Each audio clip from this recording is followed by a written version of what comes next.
시편 57편 7절 한 절 말씀입니다. 하나님이여, 내 마음이 확정되었고 내 마음이 확정되었사오니 내가 노래하고 내가 찬송하리이다. 아멘. 서로 좀 인사하면서 시작하면 좋을 것 같습니다. 서로 좀 얼굴을 바라보시고, 어색하지만 서로 좀 바라보시고, 이렇게 인사하죠. 함께 하나님을 찬양해서 기쁩니다. 한번 인사하시죠. 함께 하나님을 찬양해서 기쁩니다. 기쁘시죠? 네, 기쁩니다. 네. 우리가 함께 찬양함이 하나님께 기쁨인 줄 믿습니다. 에베소서 5장 19절에서 말씀하죠. 시와 찬송과 신령한 노래들로 서로 혼자 하는 게 아니라 서로 화답하며 우리 마음으로, 우리입니다. 한 마음으로 주께 노래하고 찬송하라고 권면합니다. 네, 혼자 찬송하는 거 참 좋고 복된 일이고 유익이 있지만 함께 찬양할 때 성령께서 더 큰 은혜로 채워주실 것을 믿습니다. 네, 시간이 참 빠르죠. 사실은 내일 무슨 날인가요? 제가 질문을 드리려고 했는데 다 아셔버렸습니다. 어제 사건 때문에. 헬로윈이라고 하는 그 날이 이제 내일이 됐습니다. 원래 가톨릭에서는 11월 1일에 모든 성일 축일이라고 있어요. 그러니까 가톨릭은 특별하게 중요한 성인들을 기념하는 날을 다 정해놨는데 그 중에 이름 없는 성인들을 함께 기념하는 날, 그러니까 도매급으로 다 기념하는 거죠. 11월 1일 정해서 그 축하하는 날이 있는데 그 전날이 10월 31일이고 이게 언제부터인지 모르게 굉장히 귀신들하고 서로 엮이는 그런 주술적인 것하고 엮이는, 사실 좀 근본이 뭘까라고 찾아보면은 딱히 드러나지 않는 그런 날입니다. 근데 사실 전 세계적인 명절 비슷하게 되어버렸습니다. 그래서 어제 아주 안타까운 사건이 벌어졌죠. 100명, 150명 넘는 사람들이 너무 참 허망하게 그렇게 목숨을 잃은 그런 사건이 벌어졌는데, 이것도 슬픈 일인데 우리가 10월 31일이 무슨 날인지를 알면 사실 그렇게 이 헬로윈을 기쁘게 볼 수 없을 것 같아요. 10월 31일이 무슨 날이냐면 1517년 우리 잘 아시는 마르틴 루터가 비텐베르크 성벽에 95개조 반박문을 붙인 날입니다. 그날이 딱 종교개혁의 시작인 건 아니지만 굉장히 상징적인 의미예요. 본격적으로 종교개혁의 불씨를 확 당겼던, 그래서 우리는 10월 31일 이날을 종교개혁 기념일로 지킵니다. 그런데 그날을 헬로윈으로 또 사람들은 지내는 거죠. 그 당시 로마 가톨릭의 그 면죄부 판매라든지 여러 가지 죄악된 것들, 관행들을 정면으로 도전하고 거짓된 신앙을 버리고 그런 가르침을 버리고 참된 성경의 가르침으로 돌아가자, 그 영적 투쟁을 기념하는 날이 10월 31일이고 그 주 10월 31일 있는 그 첫 주일을 종교개혁 기념주일로 지킵니다. 오늘은 종교개혁 기념주일입니다. 종교개혁하면 우리는 가장 먼저 신앙의 그 말씀 중심으로 돌아가는 것, 그래서 가장 중요하게 했던 것 중에 하나가 이제 설교의 개혁입니다. 우리가 보는 지금 그 앞에 몇몇 순서들이 있고 설교가 길어지는 그런 예전의 형태가 종교개혁자들에 의해서 정리됐는데, 이 종교개혁자들이 또 굉장히 중요하게 여겼던 개혁이 하나 있습니다. 바로 찬양의 개혁입니다. 찬양. 원래 교회에서 그냥 로마 가톨릭이죠. 그 당시는 그냥 하나의 교회에서는 라틴어로 찬송을 불렀고 일반 민중들은, 우리 같은 사람들은 무슨 의미인지도 모르고 그냥 듣는 거예요. 같이 부르는 게 아니라 앞에서 라틴어로 부르는 성가대가 부르면 그냥 좋은가 보다, 좋은 말씀인가 보다 듣는 거죠. 근데 그렇지 않고 모두가 함께 부를 수 있는 찬양의 개혁을 종교개혁자들이 아주 열심히 일을 했습니다. 그래서 찬양을 열심히 많이 만들었고, 우리 보는 찬송가에도 마르틴 루터, 또 존 칼빈 이런 종교개혁자들의 찬송이 실려 있는데, 찬송을 만드는데 어디서 가사를 가져왔냐면 시편에서 가져왔습니다. 시편에서 말씀들을 가지고 그것들을 실제 노래로 만들고 함께 부를 수 있는 찬양을 만들었고, 그래서 중요한 사실이 이겁니다. 지금은 그 시편 찬송 부르는 교회들이 있긴 합니다. 근데 그 멜로디들이 사실 좀 많이 옛스럽고 우리에게 익숙하지 않은 리듬이라서 잘 부르진 못하는데 중요한 건 이거 같습니다.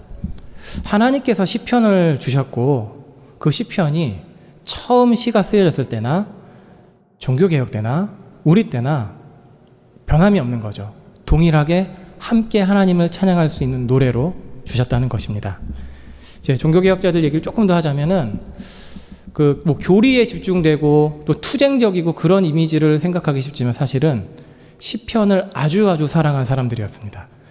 루터가 종교개혁의 그 생각을 가지게 된 계기도 그 대학 교수 있으면서 시편을 강의하면서 그러면서 복음이 무엇인지를 점점 깨달아서 이제 종교개혁으로 이제 완전히 넘어가게 되었고, 그리고 종교개혁자 중에 유명한 존 칼빈, 이 사람의 이미지가 굉장히 좀 몸이 건조하고 자기 얘기도 안 하고 뭐 재밌는 얘기도 안 하고 그런 사람의 이미지가 있지만 시편을 아주 사랑했습니다. 매 주일마다 제네바에서 사역할 때 매 주일마다 시편 강의를 꼭 했고 찬송집도 만들고, 그 대표적인 책 기독교 강요라는 책이 있습니다. 기독교의 핵심 교리를 정리한 그 책, 딱딱할 것 같지만 거기에 로마서 다음으로 가장 많이 인용하는 성경이 시편입니다. 이 시편을 가리켜서 칼빈은 인간 영혼의 모든 부분에 해부도라고 표현을 하는데, 우리 이제 반주하는 두 이제 청년이 그 간호 공부하면서 해부도 책을 봤죠. 공부하면서 굉장히 고생했던 걸 기억을 하는데 의미를 잘 아실 겁니다. 해부도 하면 사람의 인체의 모든 것을 다 낱낱이 파헤쳐서 다 드러내는, 그래서 시편 앞에서는 하나도 숨겨질 수가 없습니다. 무엇이 숨겨지지 않냐면 우리의 마음, 생각이 다 그대로 드러나 보입니다. 그래서 칼빈이 시편 주석 서문에서 이렇게 했습니다. 사람이 의식할 수 있는 감정 중 이 책 시편에 거울에 비친 듯 그려지지 않는 것은 하나도 없다. 우리 사람의 모든 생각과 감정은 다 시편에 그대로 드러난다는 겁니다. 그래서 시편을 읽으면 우리는 하나님의 말씀을 듣는 동시에 우리랑 똑같은 마음을 가진 사람들의 외침을 함께 듣습니다. 시편은 절대 조용한 책이 아닙니다. 외치고 부르짖고 소리 지르는 책입니다. 우리의 모든 감정을 다 끄집어내는 책이고, 그 감정을 하나님 앞과 함께 있는 회중들과 다른 사람들과 대적들 앞에까지 낱낱이 토해내는 책입니다. 이런 시편이 우리에게서 이제 토해내는 그런 감정들 중에 어떤 감정들이 가장 많을까? 긍정적인 것이 많을까? 부정적인 것이 많을까? 한 절반 정도 됩니다. 그런데 좀 의외일 수 있습니다. 괴로움을 그렇게 많이 노래한다는 것이고, 고통과 힘듦과 분노와 보복에 이르기까지 그런 내용들을 시편에서 말을 한다는 것이죠. 그 애가라는 슬픔의 노래라는 장르가 시편 전체의 40%입니다. 우리는 찬양, 감사, 찬송, 하나님을 높여드리는 걸 생각을 하지만 괴로움, 분노 같은 것들이 시편에서는 가장 많이 드러납니다. 왜냐하면 그것이 우리의 현실이기 때문입니다. 생각해 보시면 좋겠습니다. 지난 한 주일 동안 나한테는 기쁜 일이 많았을까? 힘들고 슬픈 일, 화난 일이 더 많았을까? 짜증나는 일이 더 많았을까?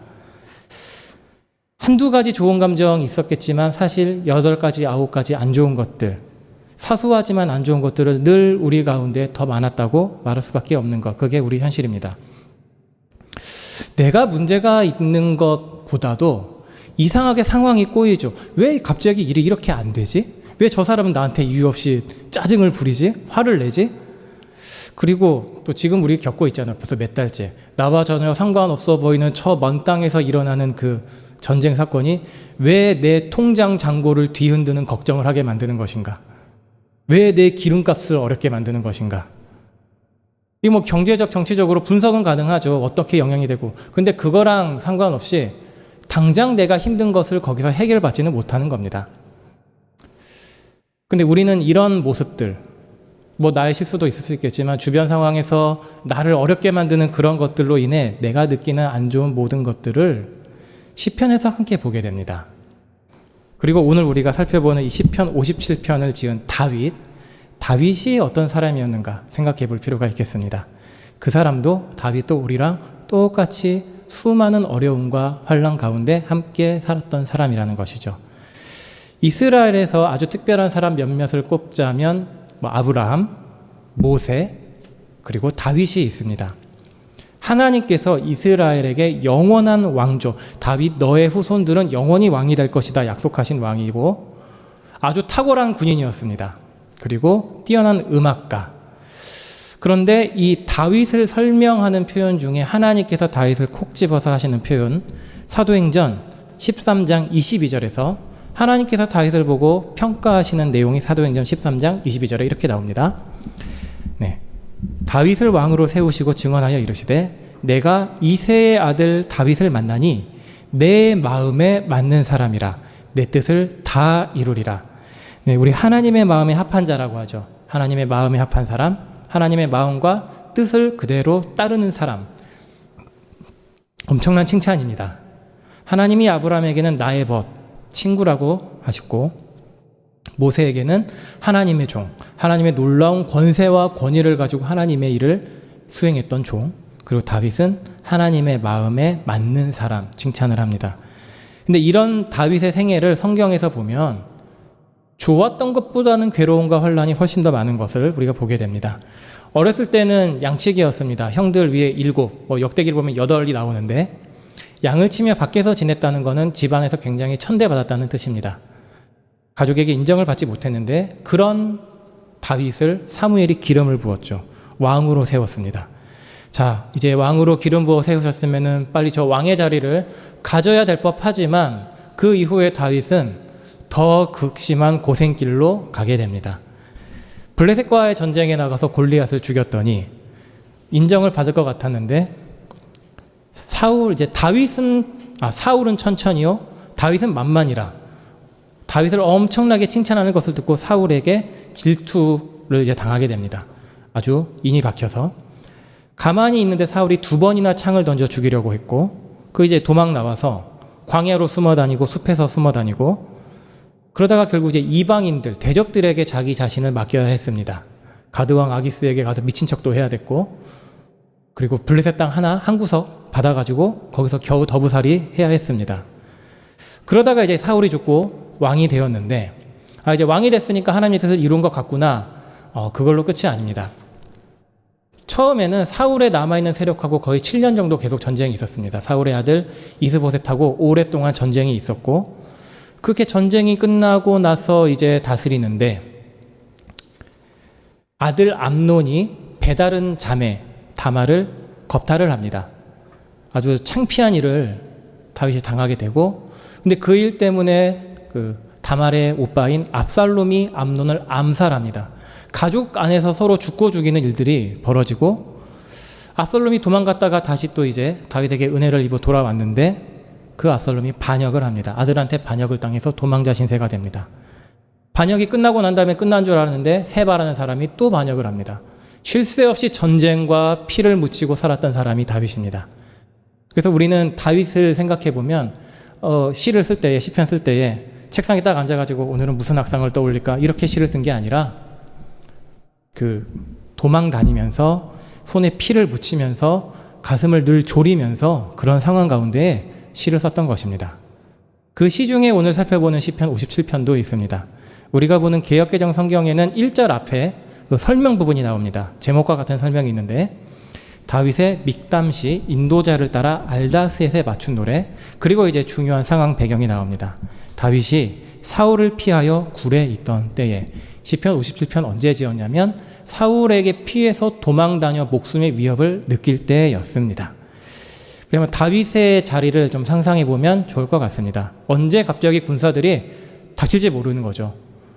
그 위기 상황, 그런 상황에서 잠을 우리가 과연 잘 수 있을까? 자고 있다 갑자기 목에 칼이 딱 들어올 수가 있는데 늘 날 서 있고 긴장하고 아마 거의 웃지 못했을 것 같습니다. 그런 상황에서 여유 있게 웃음을 지을 수 있는 사람이 얼마나 있을까? 근데 그런 다윗이 가졌던 현실 인식이 시편 57편 4절에 이렇게 나옵니다. 내 영혼이 사자들 가운데서 살며 내가 불사르는 자들들 중에 누웠으니 곧 사람의 아들들 중이라. 그들의 이는 창과 화살이요 그들의 혀는 날카로운 칼 같도다. 영혼, 이제 다윗의 생명을 상징하는데 그 다윗이 맹수인 사자들 가운데 거한다고 합니다. 물어뜯죠. 찢어 발기죠. 원수들을 가리킵니다. 언제든지 나를 죽이려는 원수들 가운데 있고 불사르는 자들 가운데 누워 있다고 합니다. 완전 무기력하게 있는 상태인데 이 불사르는 자들이, 어떤 주석가는 이렇게 해석을 합니다. 인간 먹이를 찾기 위해 광분하는 자들, 미쳐 날뛰는 자들. 그들의 이와 혀는 베는 칼, 찌르는 창, 꿰뚫는 화살입니다. 목숨을 순식간에 앗아갈 수 있는 날카로운 무기들을 가진 자들인데, 이러한 다윗의 위험 상황이 뭐 시편 57편 아니라 이 57편 앞에 있는 시에서도 뒤에 있는 시에서도 드러납니다. 마치 꼭 그 다윗을 포위하러 오는 대적들처럼 그런 대적들에 관한 내용이 시편 57편 앞뒤로 쌓여 있습니다. 54편부터 56편까지는 자신을 죽이기 위해 찾는 자들, 원수들이 나를 죽이려고 합니다. 그것을 자꾸 이제 토로를 하고, 58편과 59편은 악을 행하는 자들, 악한 통치자들이 나를 해하는 악함을 행하고 있습니다 합니다. 이런 자들이 어떤 자들이냐? 시편 53편에서 1절에서 이렇게 말합니다. 시편 53편 1절에서 그들을 관해 이렇게 말합니다. 어리석은 자는 그들의 마음에 이르기를 하나님이 없다 하도다. 다윗이 말하는 어리석은 자들은 지금 하나님을 알지 못하고 인정하지 않아서 자기를 대적하는 자들, 그들은 부패하며 가증한 악을 행함이며 선을 행하는 자가 없도다. 겉으로는 하나님에 관해 말할 수 있지만 실상 중심으로는 하나님 부인하는 자들이라고 하는 거죠. 부패하고 가증하게 하나님 보시기에 그렇게 선을 전혀 행하지 않는 악을 행하는 자들에게 쫓기고 있는 다윗의 심정, 그런 상황에서 다윗은 과연 하나님께 뭐라고 말을 했을까? 아무리 생각해봐도 다윗은 분명히 이렇게 말했을 것 같습니다. 하나님, 왜 저를 기름 부어서 왕으로 세우셔서 악인들에게 죽음의 위협을 당하게 만드셨습니까? 어째서 저를 이렇게 비참하게 도망다니며 목숨을 구걸하게 하신 것입니까? 이렇게 저는 다윗이 분명히 말했을 것 같습니다. 시편 55편 1절과 2절에서 다윗의 괴로운 외침이 이렇게 나옵니다.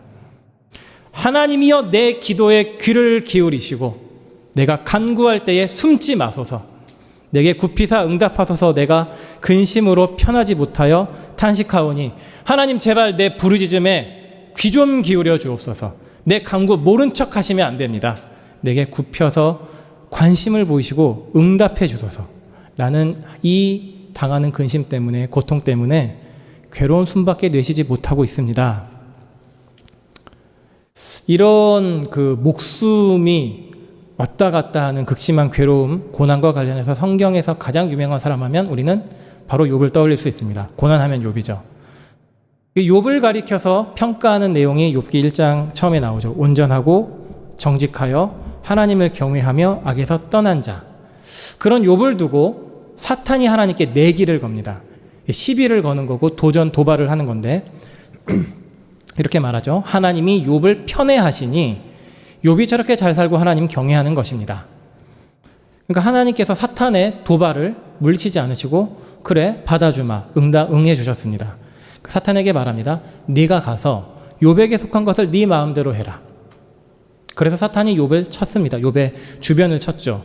재산, 종들, 그리고 자녀들 다 한순간에 사라져 버렸습니다. 욥기 1장에서. 그 욥에게 내린 재앙 중에 그 이런 표현 나옵니다. 하나님의 불. 그러니까 벼락을 가리키는 거긴 한데 이 욥에게는 그것이 하나님께서 내리신 재앙이라는 겁니다. 지금 욥이 당하는 거는 이거는 내가 경외하고 사랑하는 하나님이 나에게 내리시는 재앙이구나. 그 재앙을 당했을 때 욥이 어떻게 반응했는지 우리가 오늘 부른 찬양에 있죠. 주 이름 찬양에 욥기 1장 21절의 말씀 나옵니다. 이르되 내가 모태에서 알몸으로 나왔사온즉 또한 알몸이 그리로 돌아가올지라. 이 부분 같이 읽겠습니다. 읽습니다. 시작. 주신 이도 여호와시요 거두신 이도 여호와시오니 여호와 이름이 찬송을 받으실 지니이다. 아멘. 소유물, 재산, 자녀 다 한순간에 하나님께 빼앗겼습니다. 그러나 그 일 때문에 하나님을 원망하지 않았다 합니다. 범죄하지 않았다. 그 다음에 2장에서는 또 사탄이 등장합니다. 하나님이 말씀하죠. 네가 까닭없이 나를 부추겨서 욥을 치게 했는데 욥은 범죄하지 않았다. 자 봐라. 네가 시비 거는 건 아무 의미 없다. 사탄이 한 번 더 도발을 합니다. 아직 목숨을 건드리지는 않으셨습니다. 그러니까 하나님이 그럼 네가 가서 욥을 몸을 직접 쳐라. 대신에 죽게는 하지 마라. 그래서 온몸에 종기가 나죠. 기와 조각으로 피가 날 때까지 벅벅 긁는 아주 비참한 모습을 보이게 되고 그 아내가 하는 말이 너무 고래오니까 차라리 하나님을 욕하고 죽으라, 자살해버려라. 얼마나 극심했으면 그렇게 말을 했을까 싶습니다. 하지만 욥은 동일하게 반응합니다. 1장에서와 똑같습니다. 우리가 하나님께 복을 받았다면 화도 받지 않겠는가 하며 말로 죄를 짓지 않았다. 제가 욥을 말하는 이유가 있습니다. 여기서 1장 읽고 2장 읽고 욥기 42장으로 끝나버리면 욥은 정말 대단한 사람입니다. 감정에 아무런 동요가 없이 고난을 당했는데 하나님을 찬양하고 하나님께 다시 복을 받는 그런 사람으로 생각할 수 있지만 욥기는 3장부터 41장도 있습니다. 3장으로 넘어가면 욥의 말이 비로소 나옵니다. 친구들이 있다가 욥이 말을 떼자 친구들이 계속 문답이 이어지는 게 3장부터 41장인데 욥이 하나님께 요구를 계속합니다. 그 요구의 핵심되는 내용이 욥기 31장 35절에 이렇게 나옵니다. 욥기 31장 35절에서 욥이 하나님께 요구하는 내용이 뭐냐면 누구든지 나의 변명을 들어다오. 친구들하고 얘기했던 변론입니다. 나의 서명이 여기 있으니 전능자 하나님이 내게 대답하시기를 바라노라. 나를 고발하는 자가 있다면 그에게 고소장을 쓰게 하라. 이겁니다. 핵심은 하나님 나에게 대답해 주소서. 무엇을 대답해 달라냐면 하나님이 제게 내리신 이 뜻 모르는 환난과 고난 고통에 대해서 하나님, 저는 하나님의 대답을 듣기 원합니다. 친구들의 정죄, 비난 그런 것은 저를 어떻게 하지 못하지만 제게 중요한 것은 이 상황에 대한 하나님의 말씀입니다. 하나님의 답입니다. 들려주시옵소서. 그 욥기를 보면 욥은 자신을 절대 의인이라고 완벽한 자라고 내세우지 않습니다. 다만 하나님이 이 고통을 주셨기 때문에 하나님이 또한 해명해 주셔야 합니다라는 요구입니다. 우리가 이제 고난당하는 사람이 있으면은 그렇게 말을 하죠. 하나님께서 뜻이 있으셔 그렇게 하시는 거야. 그래서 주로 이제 인용하는 몇몇 말씀이 있는데 로마서 8장 28절 우리 잘 아시는 말씀입니다. 모든 것이 합력하여 선을 이루느니라. 하나님께서 뜻하신 바가 있어서 지금 이렇게 고난과 환난을 경외하신다. 네, 맞는 말씀입니다. 하나님은 뜻하신 바가 있어서 분명히 선으로 이루십니다. 그런데 하나님이 우리에게 이루시려는 선이 무엇인가가 중요한 것입니다. 우리에게 복을 주신다고 하는데 그 복이 그 환난을 지나서 내가 더 능력이 많아지고 더 훌륭한 사람이 되고 때로는 재난상의 물질적인 어려움을 극복해서 놀라운 부자가 되거나 물론 하나님은 그렇게 해주시는 사람들이 있습니다. 그런데 성경을 보면 그것이 하나님께서 행하시는 궁극적인 선이 아니라는 것입니다. 구약에서는 물질로 얘기합니다. 이거는 시청각 교육입니다. 봐라 하나님이 너에게 내리시는 복은 이렇게나 분명하다 복된 것이다. 그리고 신약에서는 그것의 영적인 의미를 우리에게 밝힙니다. 이 다윗과 욥도 사실 그 답을 배워서 알게 됐던 자들이고 그 답에 관해 우리에게 신약에서 말해주는 사람이 있습니다. 사도 바울입니다. 사실 제가 어제 이제 말씀 묵상 올렸어야 되는데 깜빡했습니다. 죄송합니다. 제가 하루 놓쳤습니다. 어제 나누고자 했던 말씀 묵상이 이 고린도후서 말씀입니다. 사도 바울은 이 고린도서에서 다른 서신들과 달리 자기 얘기를 굉장히 많이 합니다. 무슨 얘기하냐면 내가 엄청난 고난을 많이 겪었다. 자랑도 합니다. 내가 이런 사람이다. 나는 히브리인이다. 이스라엘 사람이다. 아브라함의 후손이다. 유대인 중에 유대인, 가장 뛰어난 유대인인데 그것을 자랑하는 것이 아니라 목적은 그걸 자랑하는 게 아니라 나는 하나님 안에서 이렇게 어마어마한 고난을 겪었다를 자랑을 합니다. 40에서 하나 감한매 39대를 5번 맞았습니다. 가느다란 회초리로 되는 게 아니라 채찍으로 39번을 5번 맞았습니다. 유대인의 형벌이고 로마인들의 태장 엄청나게 단단한 막대기로 3번 맞았습니다. 돌에 맞고 배가 3번 파산되고 일주일 동안 겨울바다를 떠다녀야 했고 아주 많은 위험들 또 부끄럽게 광주리 타고 성벽 내려와 도망쳤던 사건들 그리고 바울이 자랑하는 것 중에 한 가지가 있죠. 환상 중에 하늘에 올라가 낙원에서 전혀 알아듣지 못했던 놀라운 말을 들었습니다. 그런데 이런 것보다 더 자랑할 것이 있는데 무엇이냐면 나는 약함을 자랑한다.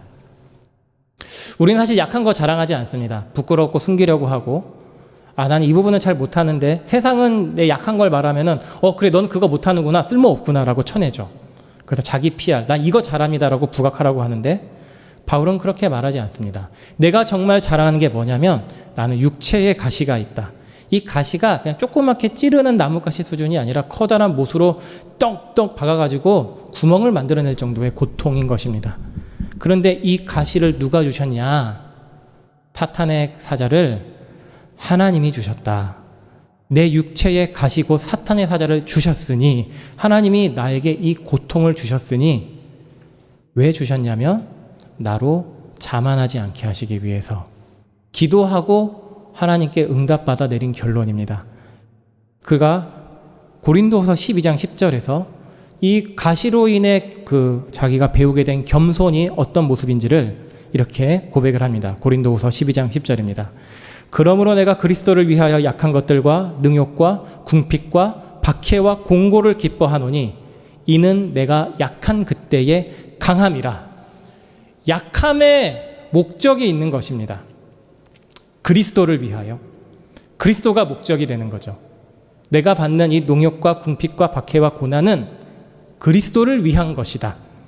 그래서 약한 그때가 강함이다. 내가 약해져서 하나님 능력 주셔가지고 이제 세졌네가 아니라 나의 능력 되시는 하나님이 드러나는 게 나의 약함의 목적이다라는 것이죠. 그런데 이 그리스도를 위한 것이 무엇으로 드러나냐면 앞부분에는 고린도후서 2장 14절에서 이렇게 드러납니다. 고린도후서 2장 14절. 항상 우리를 그리스도 안에서 이기게 하시고, 우리는 지는 자들 같지만 항상 이기게 하시고, 우리로 말미암아 각처에서 그리스도를 아는 냄새를 나타내게 하신다. 하나님이.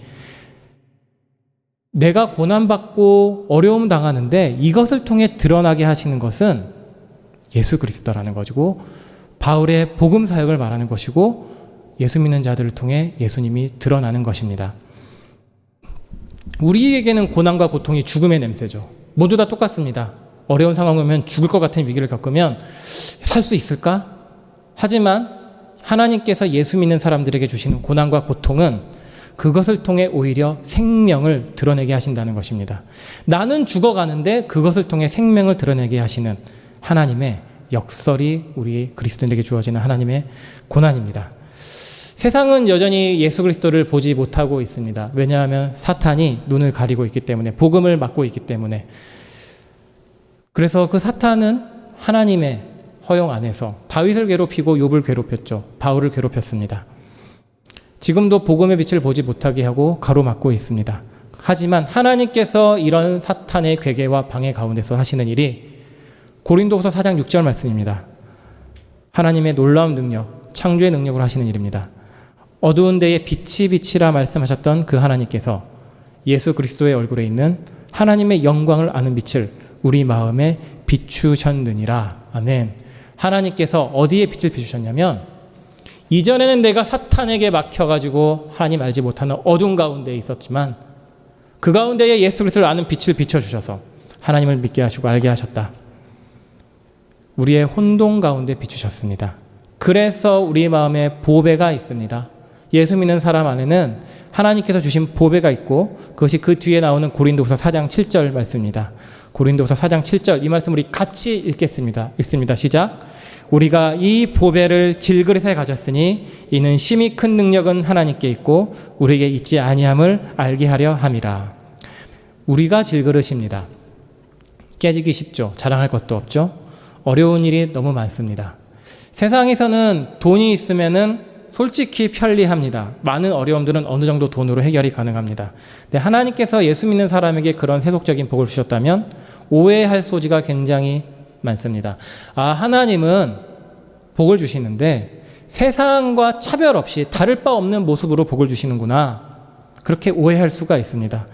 하나님은 그렇게 하지 않으신다고 하는 거죠. 너를 질그릇으로 만들겠다. 네, 하나님? 왜 저를 깨지기 쉽게 만드시나요?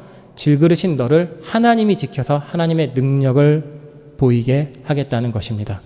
우리의 신앙의 가치를 하나님께서 나를 질그릇 만드셔서 사용하시는 것이고, 그 신앙의 역설을 고린도후서 4장 10절에서는 이렇게 말씀합니다. 우리가 항상 예수의 죽음을 몸에 짊어지는 것은 예수의 생명이 우리 몸에서 드러나게 하려 함이라. 나는 하나님께서 허락하시는 고난과 고통으로 힘들어 죽겠는데 그것을 통해 예수님이 드러나고 알려지고 내가 하나님을 알고 보게 된다는 것입니다. 그래서 우리가 환난과 어려움 처음 닥치면 어떡하지? 이게 어떻게 해결해야 되지? 감당할 수 있을까 생각할 수 있지만 예수님을 깊이 생각해야 합니다. 예수님을 생각해야 합니다. 예수님은 하나님이십니다. 그 예수님은 멀리 계신 분이 아니라 우리랑 똑같이 사람이 되셨습니다. 사람이 되신 목적은 죄인인 우리를 구원하시기 위한 것인데 그 구원의 방식이 역설입니다. 십자가라는 구원. 비참한 죽음의 자리, 세상 모든 죄와 그에 대한 형벌을 자기 안에 다 쏟아부으신 자리가 십자가입니다. 하나님이 왜 그러셔야 했습니까? 히브리서 2장 17절, 18절에 이렇게 말씀합니다. 그러므로 그가 범사의 형제들과 같이 되심이 마땅하도다. 사람이 되셨는데 이는 하나님의 일에 자비하고 신실한 대제사장이 되어 백성의 죄를 속량하려 하심이라. 18절을 같이 읽겠습니다. 읽습니다. 시작. 그가 시험을 받아 고난을 당하셨은즉 시험 받는 자들을 능히 도우실 수 있느니라. 예수님께서 사람이 되신 목적은 그냥 멀리 계셔서 구원 베푸시고 옛다 받아라 구원 이런 게 아니란 것입니다. 와서 우리의 자리에서 구원을 행하시고 우리와 함께 시험을 감당해 주시겠다는 은혜를 보이시는 것입니다. 내가 하나님 힘들어 죽겠습니다. 고난당해서 이거 어떻게 내가 감당 못하겠습니다. 하나님 이렇게 말씀하는 겁니다. 내가 그 자리에 같이 있다. 다윗이 사울에게 쫓길 때 그 자리에 하나님 계셨고 욥이 기와 조각으로 자기 종기 긁을 때 그 자리에 계셨고 바울이 매 맞고 바다 표류할 때 그 자리에 함께 계셨다는 것이고 지금 내가 재정적으로나 관계적으로나 육신적으로나 겪는 이 모든 어려운 가운데에 함께하고 겠다. 함께하고 있다. 약속하셨죠. 제자들에게 하늘에 올라가시며 제자들에게 약속하셨죠. 내가 너희와 항상 함께 있으리라. 하늘에 멀리서 함께 계시는 게 아니라 지금 바로 우리 자리에 함께 하신다는 것입니다. 아까 욥을 말씀드렸습니다. 하나님 나에게 와서 이 고난의 의미를 제발 대답해 주시옵소서. 하나님이 어떻게 하셨냐면 정말 나타나 주셨습니다. 응답을 받았습니다. 물론 예상하지 않은 말씀을 하셨지만 그 하나님의 나타나심을 경험하고 응답을 받고 욥은 욥기 42장 5절에서 이렇게 고백을 합니다. 42장 5절 내가 주께 대하여 귀로 듣기만 하였사오나 이제는 눈으로 주를 배옵나이다. 이제는 내가 정말 주를 만났습니다. 온전하고 정직하며 하나님을 경외했던 악에서 떠난 자였던 욥이 고백하는 내용입니다. 내가 이제는 진짜 하나님을 알았습니다. 무엇을 통해? 하나님께서 내리신 고난을 통과하여. 그리고 이것이 이 욥의 마음 고백이 오늘 우리가 함께 본문으로 살펴본 시편 57편 7절 말씀입니다. 우리 본문 말씀 다 같이 한번 읽겠습니다. 읽습니다. 시작. 하나님이여 내 마음이 확정되었고 내 마음이 확정되었사오니 내가 노래하고 내가 찬송하리이다. 내 마음이 흔들리지 않고 견고해졌습니다. 누구를 향해? 하나님께 내 마음이 흔들리지 않고 견고해졌습니다. 그 마음으로 무엇을 합니까? 노래합니다. 찬송합니다. 입으로 고백합니다. 욥이 그 처음에 주신이도 여호와시오 취하시니도 하나님이시니 했을 때 어떤 모습으로 찬양했냐면 옷을 찢고 죄를 뒤집어 쓰고 애통하고 애곡하는 모습으로 찬양한 것입니다. 다윗도 그런 상황입니다. 죽을 위험에 처해 있는 가운데서 고백하는 겁니다. 내 마음이 하나님께 흔들리지 않고 고정되었습니다. 그래서 저는 하나님을 노래하겠습니다. 내 영광아 깰지어다. 비파야 수금아 깰지어다. 내가 새벽을 깨어리로다. 주여 내가 만민 중에서 주께 감사하오며 모든 나라 가운데서 주를 찬송할 것입니다. 주의 인자는 커서 하늘에 미치고 주의 진리는 붕창에 이르나이다. 그리고 시편 58편 11절로 이렇게 결론 내립니다. 이 말씀도 우리 마지막으로 같이 읽으시겠습니다. 읽습니다. 시작. 하나님이여 주는 하늘 위에 높이 들리시며 주의 영광이 온 세계 위에 높아지기를 원하나이다. 나는 죽는데 그로 인해 이루어지는 것은 하나님이 드러나고 하나님이 높아지는 것. 우리가 환난을 겪고 고난을 당할 때에 고통스럽습니다. 하나님 살려주십시오. 네, 우린 충분히 그렇게 말하고 있고 말해야 합니다. 하나님은 거기에 대해서 귀 기울이시고 응답하시지만 거기서 우리가 뒤로서 더 나아가게는 자리가 이겁니다. 내 환난, 이 어려움은 나의 믿음의 눈을 들어 나를 위해 지금도 일하고 계시는, 나와 함께 계시는 예수님을 보게 하는 것이구나. 십자가에서 나의 짐을 지신, 나의 죄 짐을 지신 예수님을 보게 되는 것이구나. 그래서 우리가 환난 가운데 노래할 수 있습니다. 욥이 주시니도 여호와시요 취하시니도 여호와시니 여호와의 이름이 찬송을 받으시리이다. 그렇게 고백했던 것처럼 우리가 어떤 어려움이 닥칠 때이든지 그 어려움을 주시는 하나님을 생각하고 어려움을 직접 감당하신 예수님을 깊이 생각한다면 다윗처럼 노래할 수 있는 겁니다. 내 마음이 확정되고 확정되었사오니 하나님을 찬양하고 노래하겠습니다. 우리도 고통으로 인해 눈물 흘릴 때에 이 자리로 나아가기를 소망하며 하나님께서 나에게 이런 선한 일을 이루시는구나. 세상의 복, 물질, 건강, 자랑을 내가 취하는 게 아니라 하나님을 아는 자리로, 복된 자리로 하나님의 선으로 인도해 가시는구나. 그 일을 이루신 것을 우리가 함께 더 보를 수 있기를 바랍니다. 전능하시고 지혜가 풍성하신 우리 하나님, 하나님께서 우리에게 행하시는 모든 일들이 선하심을 고백합니다. 때로는 우리에게 고난을 주시고 어려움을 주십니다. 그것의 목적은 우리가 그 고난과 고통을 통해 세상 가운데서 세상의 헛된 복을 쫓는 게 아니라 하나님을 아는, 하나님을 보고 만나는 예수 그리스도를 알아가고 그분의 냄새와 향기를 온전히 풍기는 자들로 인도하시는 것인 줄을 고백합니다. 혼란을 당할 때, 고난을 당할 때, 고통이 있을 때에 우리가 그것에서 하나님을 보는 믿음의 눈을 주시옵소서.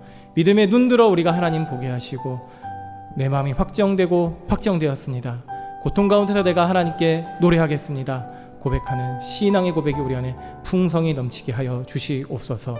살아계시고 지금도 우리 가운데 우리 자리에 함께 고난의 짐 지시는 우리 주 예수 그리스도의 이름으로 기도드렸습니다. 아멘.